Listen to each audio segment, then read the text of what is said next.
Beban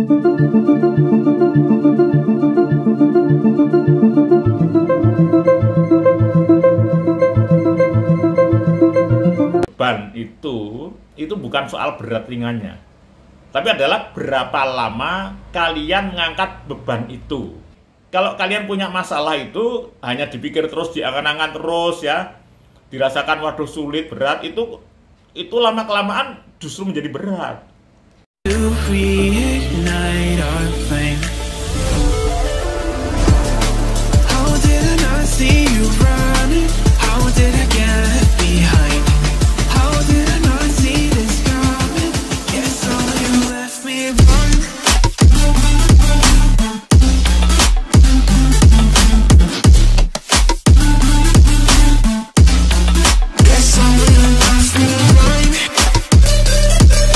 Assalamualaikum warahmatullahi wabarakatuh.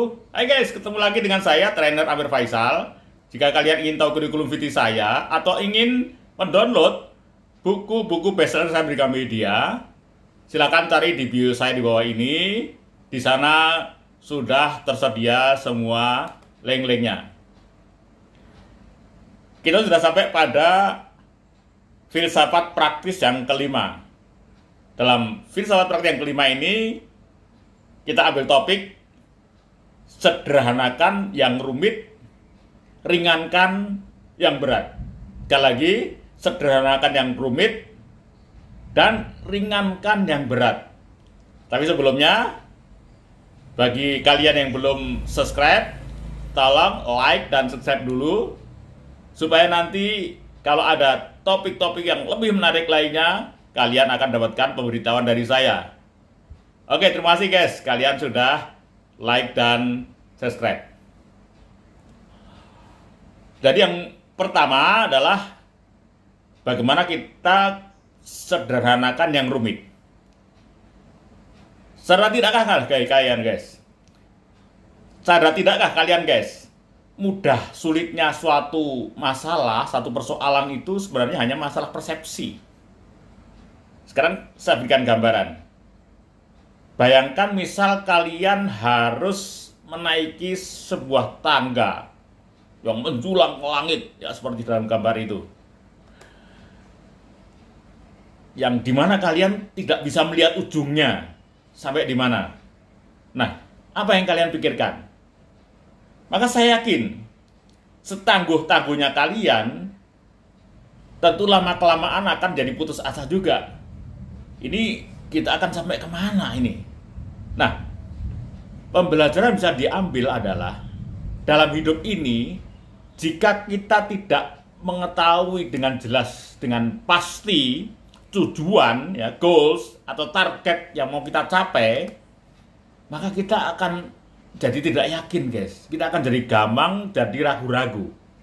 Ya, kapan akhirnya, ya, perjuangan ini seperti itu. Dan kita nggak punya keyakinan, dalam melangkah nggak punya keyakinan. Nah, oleh karena itu guys, biasakanlah untuk selalu membuat target, ya, membuat target, membuat goal, tujuan, atau kalau bisa men-setting goal.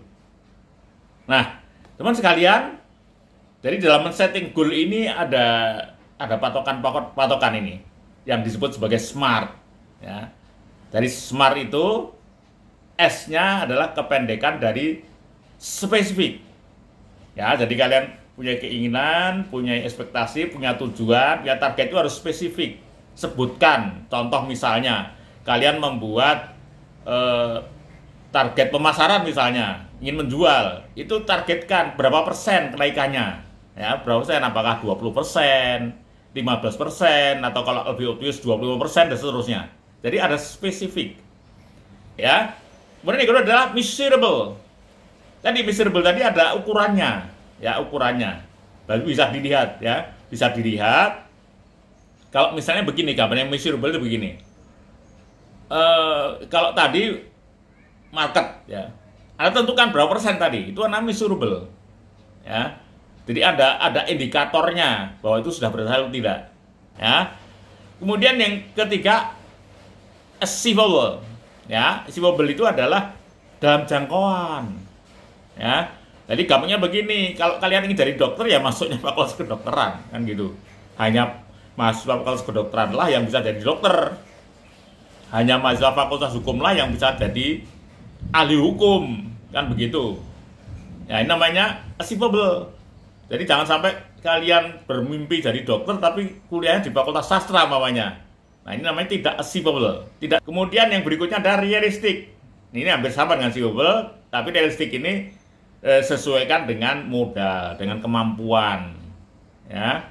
Juga kalian misalnya yang masih mahasiswa, ini realistis juga. Yang biasanya kita ini misalnya ya, IP-nya hanya sekitar ya kurang lebih 3 misalnya ini ya. Ini kalian kemudian semester depan minta bisa 4 misalnya. Ya. Nilai bisa A terus. Ini tidak realistik. Ya, paling naik misalnya menjadi 3,5. Nah, itu masih realistik.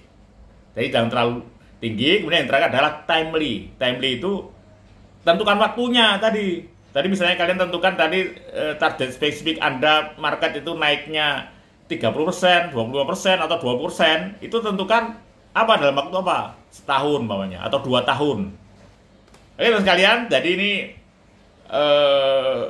dalam menentukan tadi ya, supaya kalian kalau punya tujuan ya, ibarat tadi meraih cita-cita, ekspektasi, impian itu supaya kalian nanti tidak gamang gitu ya. Itu ditentukan dengan aspek tadi, dimaksud tadi smart ya.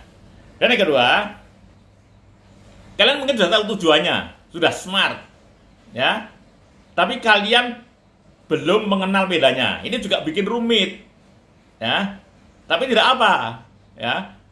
Tidak apa, solusinya yang penting ya, begitu kalian sudah menentukan sebuah tujuan ya, sebuah keinginan, sebuah impian, itu segera lakukan first step. Ya, tadi setelah lakukan smart tadi, lakukan first step. Harus ada langkah awalnya. Jadi kalau kalian ingin bisnis, itu tentukan step-stepnya, kalian minimal sekarang berkumpulnya, bergaulnya setiap hari dengan orang bisnis. Ya.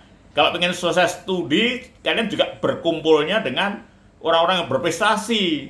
Jangan berkumpul dengan yang suka pesta, seperti itu. Ya, jadi ada first step-nya. Apa first step-nya? Oh, saya berkumpul dulu di komunitas bisnis, baik offline, online, seperti itu. Nah, ini kalau sudah first step itu, sudah kalian tinggal memodel, meniru yang sudah sukses. Ya, deketin aja mereka. Lakukan langkah awal. Oke, kalau kalian ingin sukses menjual, ya first step keluar rumah. Kalau itu offline. Kalau itu online juga kalian segera buka DM ya.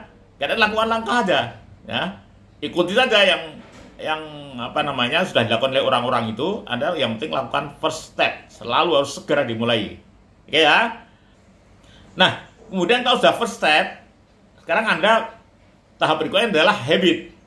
Nah, membuat habit. Habit itu artinya kalian kalau sudah masuk dunia bisnis, ya sekarang habitnya orang bisnis.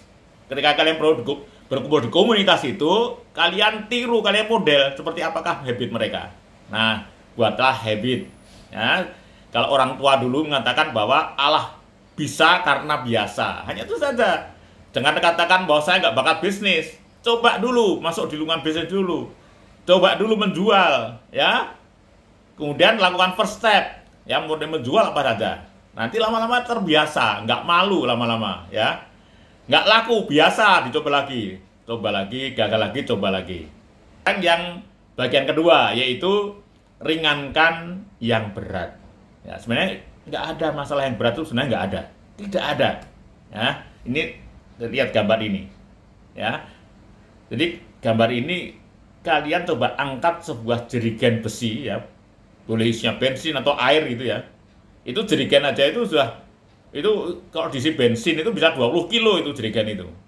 Coba kalian angkat, kalian pasti kuat ya. Kuat, saya aja mungkin yang sudah tua masih kuat gitu. Angkat, kemudian taruh, itu kuat. Tapi coba, sekarang kalian ambil botol air mineral. Ya, yang nggak usah berat, yang tanggung aja, yang 650 ml itu. Kalian angkat, kemudian kalian luruskan ke depan. Tapi kemudian terus begitu terus, sampai 1 jam. Coba kalian rasakan. Pasti kalian nggak kuat kalau 1 jam. Jadi kesimpulannya ini ya, kesimpulannya dari beban itu bukan soal berat ringannya, tapi adalah berapa lama kalian mengangkat beban itu. Nah, artinya apa ini? Ya artinya begini, kalau kalian punya masalah itu hanya dipikir terus, diangan-angan terus ya, dirasakan waduh sulit, berat, itu lama-kelamaan justru menjadi berat. Ya, akan menjadi berat karena apa? Karena lamanya kalian memikirkan itu. Ya, maka supaya yang ringan jadi berat itu segera kalian lakukan saja. Tadi ketika jerigennya berisi air seberat 20 kilo tadi, angkat saja ya. Dan nggak usah dibayangkan, diangkat saja. Nah, jadi yang sebenarnya beban itu berat karena kalian sudah action ya. Dan action itu kalian karena di komunitas tadi kan ya, selalu kalian usahakan berkolaborasi, masuk dalam komunitas, tentu nanti akan banyak teman yang membantu.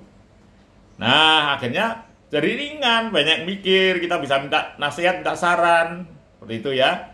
Nah, tadi akhirnya yang berat menjadi ringan karena segera kalian action. Baik, selamat praktekan. Sampai ketemu lagi dalam filsafat praktis yang ke-6. Sekian, Assalamualaikum warahmatullahi wabarakatuh.